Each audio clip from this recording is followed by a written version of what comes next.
আপনি কি বাংলাদেশ সেনাবাহিনী, নৌবাহিনী বা বিমান বাহিনীর একজন অফিসার হতে চান? তাহলে আপনাকে পাশ করতে হবে একটি গুরুত্বপূর্ণ পরীক্ষা, আইএসএসবি। আইএসএসবি এর পূর্ণরূপ হল ইন্টার সার্ভিসেস সিলেকশন বোর্ড। এটি এমন একটি নির্বাচন প্রক্রিয়া যেখানে প্রার্থীদের নেতৃত্বগুণ, বুদ্ধিমত্তা, মানসিক শক্তি এবং ব্যক্তিত্ব যাচাই করা হয়। এখানে শুধু লিখিত পরীক্ষাই নয়, বরং বিভিন্ন ধরনের মনস্তাত্ত্বিক পরীক্ষা, গ্রুপ টাস্ক, শারীরিক কার্যক্রম এবং ইন্টারভিউ নেওয়া হয়।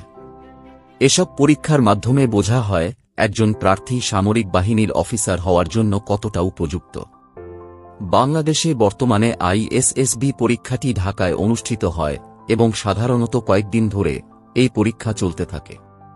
আপনি যদি আইএসএসবি সম্পর্কে বিস্তারিত জানতে চান, যেমন আইএসএসবিতে কি পরীক্ষা হয়, কিভাবে প্রস্তুতি নিতে হবে, তাহলে আমাদের এই চ্যানেলটি সাবস্ক্রাইব করুন।